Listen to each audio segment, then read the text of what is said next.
Welcome back to CrossTalk. I'm Peter Lavelle. To remind you, we're talking about the prospects for the EU and the euro.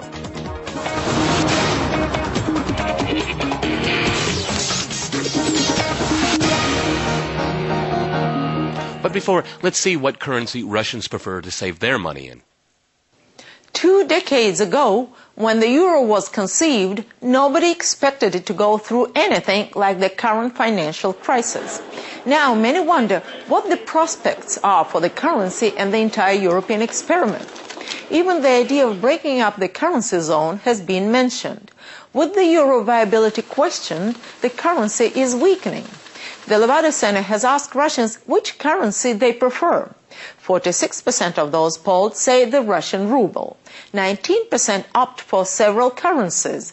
11% cited the euro and only 6% US dollar.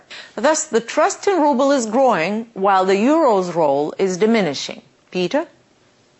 John, I'd like to go to you. There's last few days, people have been talking about this a new kind of e-bond, euro bond, it's really quite amazing to me. I mean, in the countries that like the idea, especially Greece, who brought out of Portugal, Spain, what seems really interesting to me is that they don't want to fix this problem. They want to institutionalize moral hazard, because it is really all of this means is that the Germans pay for everything.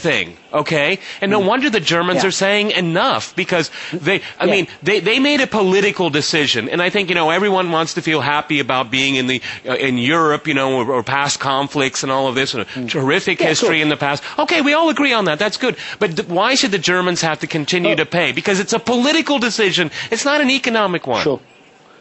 Peter, it's simple, isn't it? It's a sticking plaster on a severed jugular, these euro bonds. It will not stop the problem. The problem is you cannot tie these economies together. Of course, pig economies like Greece and Spain and Portugal, maybe even Italy, they would love this. Ireland would love it. I watched the Irish budget 2 days ago, and they were talking about, the austerity cuts they're going to put in place. But their child benefit is greater than the United Kingdom's. Their corporation tax is at 12.5%. That's why loads of European companies have relocated to Dublin and to Ireland. So basically, they want to have better benefits than us. They want to take all the business there. They want to spend as if money's going, or the euro's going out of fashion. And then they want countries like the United Kingdom, and indeed, particularly Germany, to bail them out. So now, of course, the German people, who have actually kept control of their banks and have kept control of their property boom, are saying, enough is enough, or they're saying, no. They are not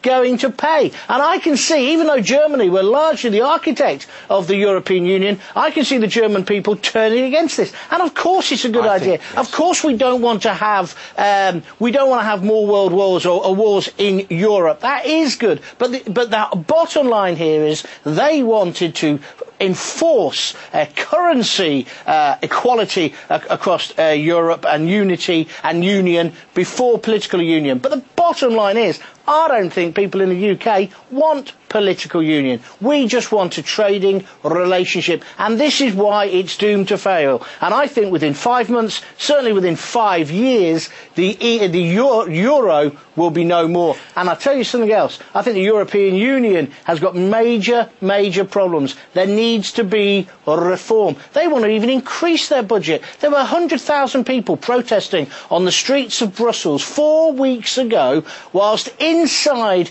the Commission they were voting to put up their hospitality budget to 2.1 million. They want to drink more champagne and swallow more oysters while we lose our blooming jobs. How's that fair on ordinary middle-income taxpayers in Europe? Answer, it's not. This euro is a dead currency. It is deceased. It is no more. It's like the dead parrot in the famous Monty Python sketch. I was just thinking of that. Over. All right, Rodney, I'm going to go to Rodney. Rodney, I mean, one of the things is that right before we went on, we were talking about the lack of real strong political leadership today. We were talking about it in Europe. I would say also in the United States, because there's such deadlock right now. Yeah. But I mean, there seems to be no vision out there in researching this program. I don't see anybody seriously trying to fix the the problem of the euro and the problem of the European Union itself. They just want to get by. They just want to get to the next election, or no one wants to make any hard decisions, because hard decisions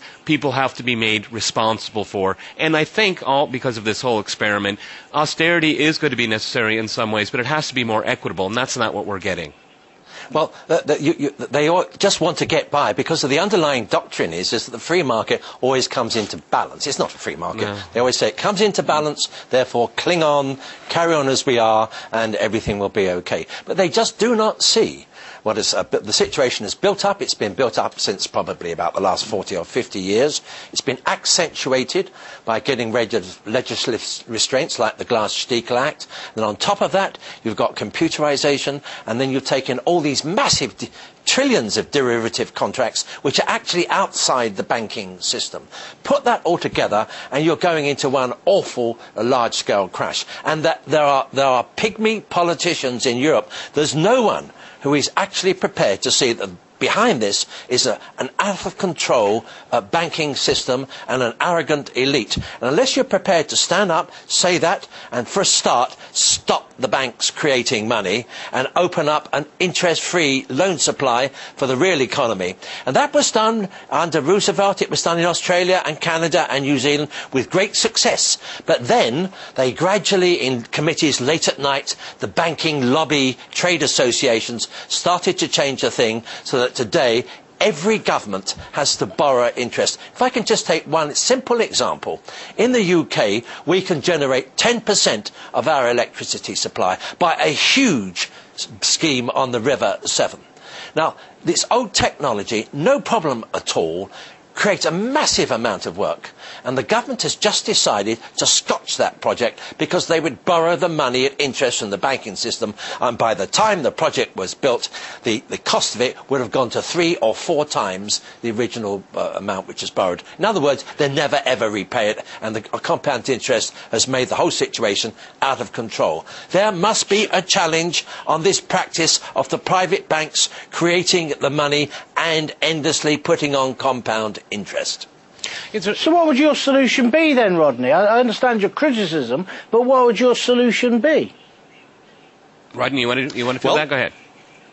You want to ask me? Yep. Okay. Number one. I'm asking you. I'm interested in your theory, but I want to know how you see that happening in practical terms. Okay, here we go. By a gradual rise to 100% reserves, you stop the banks creating money. You say, banks, you may lend your own money, carry on, do what it likes, chuck it away if you want. You may lend the deposits of your depositors, of your customers, with permission. Yep. Then at the same time, you open up an interest-free loan supply administered by the banks, who may charge an administration cost but not interest. And this loan supply to go for the development and spreading of the real economy. It'd be exactly the same as at present, except it would be interest-free, and there'd be one further condition that, in fact, you must spread the economy. To take one example, I mean, the students are on the streets of London at this moment. Then I nearly didn't get to this broadcast because they're blocking the streets. And for students, it should be interest-free loans and only an administration cost. But they're being screwed. They're going to be debt serfs for the whole of their lives, and their children will be debt serfs as well. You know, it's very interesting, gentlemen. I'm going to go to John now. It's interesting that Rodney brings that up because this is what's happened to millions and millions of Americans. They pay enormous amounts of money for their undergraduate education. There are no jobs out there. They could be a waitress or a waiter, and you have a debt of $120,000, $150,000, and there is a lot of interest there accumulating there, and it creates this dead end. And this is really what's happened in Europe, because if it wasn't there before, it's actually happened now where you have an apartheid system. We use the pigs, but it's very appropriate, okay? Because Greeks and Spaniards and Portuguese said you can live like Germans, but you don't have to work for it, okay? And this is really what and you never have to pay them back. And you never have to pay them back. But now the cows are coming home. I mean, go ahead, John. I mean, what we've seen is the Eurozone is actually impoverished its members. It will continue to impoverish some of its members. Yeah. Well, I'm suggesting to students they should take out the maximum loan that they possibly can and then just act like the banks and never pay it back. Just default on the loans, because that seems to be what bankers are doing. But, yeah, when it comes to Europe, there just simply isn't enough money in the pot. I mean, there is some merit in what Rodney is proposing. And certainly when it comes to students, I mean, I actually do believe the students who are paying £3,300 a year at the moment, I think that's a reasonable amount to contribute towards your further education, because you should get a better job. What's absolutely inexcusable is this U-turn by one of our political parties, Nick Clegg and the Lib Dems, where now they're going to try and triple it to £9,000. No wonder a year. No wonder children, young people are out on the streets today. Coming back to Europe, of course, what we have is we have a situation which many people, older than me, I must say, part of the Eurosceptic movement, right from the beginning, said this will never work. This political union can't work, and this fiscal union is doomed to failure. We have a position here in the United Kingdom, for goodness sake, where Polish people, because of freedom of movement, can come to England. So men come and work in the United Kingdom and they contribute with their tax and everything else. However, then they can claim benefits for their children, child benefit. Well, you might say that's perfectly fair. Apart from, of course, our child benefit is a lot greater than in Poland. Now, wait for the big killer one on this, Peter. Not only that, they don't have to bring their children with them or even prove they've got children back in Warsaw in Poland, and we pay the child benefit for that child. How can that work? It can't. You have to have the same taxation, the same benefit system, if a political or monetary union is going to work amongst countries. And we haven't got it. It doesn't work. It was doomed to failure from the beginning, and it is going to crash and burn. And soon people are going to wake up. They've already woken up in places like Barcelona, Madrid, and in France, in Paris, and as I said, in Brussels earlier. Ordinary people are going to say, why should we be bailing out the bankers again? The bankers and the politicians, with their lax regulation, seem to have got away with this scot-free. Okay. 19 multi-millionaires. I'm sorry, gentlemen, we've British run out of time here. We've run out of time Ridiculous. here. But I want to thank both my guests today in Birmingham and in London, and thanks to our viewers for watching us here at RT. See you next time, and remember, CrossTalk rules.